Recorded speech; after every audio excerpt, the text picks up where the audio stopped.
Welcome to Story Minutes. I'm going to be reading excerpts from a short story entitled Trios, Trios.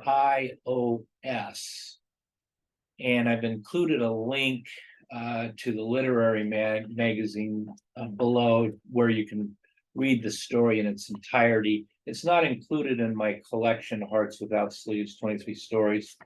I've included a link below where you can find this book and read other short stories of mine. I've also included a synopsis of Trios for you.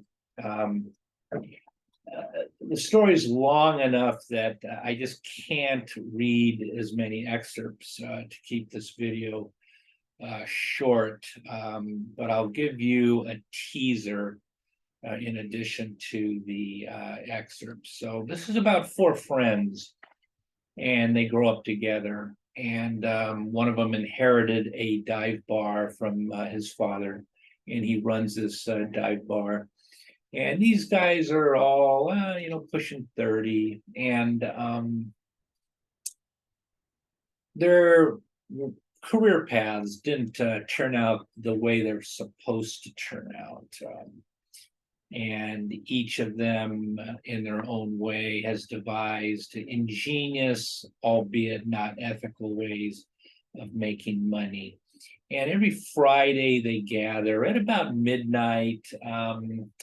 Friday nights, prime rib night. So for $15.99, you can get a healthy slice of prime rib with all the sides. And they roll in about midnight as the bar is starting to empty out. In California, the bars close at 2 a.m.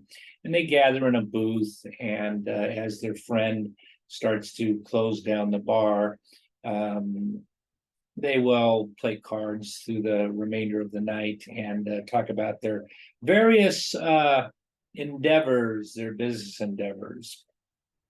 And in walks a very mysterious woman who takes note of the friends and leaves a card along with a very healthy tip for the bartender as she chats him up, which leads these three friends to this business establishment that is owned and operated by this mysterious woman. And these three friends, in turn, meet three very interesting women who work at this establishment, also engaged in business operations of a questionable sort, not necessarily those that you might be thinking of. So this is a coming together of folks that life dealt them a bad hand. And it's a story of intrigue. It's a story of fortune seekers, opportunists, quick buck people, grifters, and the like. It's a genre I particularly enjoy writing. So again, there's a synopsis below. There's a link to where you can find the story.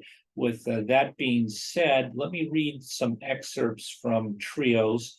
It's only going to give you just a glimpse, and I encourage you to read it at the link below. If you like those types of stories, you'll definitely enjoy Trios and the friendships both on both sides of these groups that come together.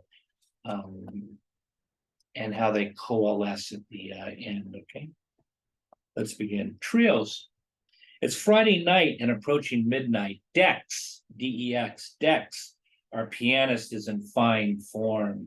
I glance at the framed photo of my father hanging behind the bar and reminding me the customer is always right. Mel. He never wanted me running the bar, but was always proud to bring me in to assist him with this or that, or simply to sit in a booth and sip a Shirley Temple. He was proud of my becoming a certified public accountant. The door to the bar opened, and in walks a striking beauty. She is tall, svelte, blonde, and wearing a cashmere tan coat? She asks after sitting at the bar. What about the three guys sitting in the reserved booth in the corner? Are they VIPs? I answered. I went to high school with them. The tall guy is Randall Scandal. Randall was over 6 feet tall, even in grade school. And the handsome guy with the movie star good looks in the Armani suit is Johnny. Johnny always had a don't give a damn crazy look in his eye. Nobody would challenge. The portly balding guy is Benny. Don't blink because it will be gone. She left $100 bill for a $60 tab, along with a business card reading Lexi's Dance Studio, Broadway and Pico, downtown Los Angeles. Later on that evening, the valet pointed to a staircase running up the side of an old building to the second floor and said, $10 to park. Johnny paid him and parked the car. They ascended the metal staircase, which crawled up the side and around to the back of the old building, with a rear doorway dimly lit and marked with a small sign reading Lexi's. It was an old dance hall from the USO days of World War II and was lined with sofas, tables, and beautiful young women in scantily clad dresses, serving drinks and dancing with the guests. The rock band The Police recording played the following lyrics. Every single day, every word you say, every game you play, every night you stay, I'll be watching you. Thank you for joining me for Story Minutes. Until next time, I'm wishing you that your personal story will be a bestseller. Check out Trios. There's a lot of intrigue. I think you'll like it. Goodbye.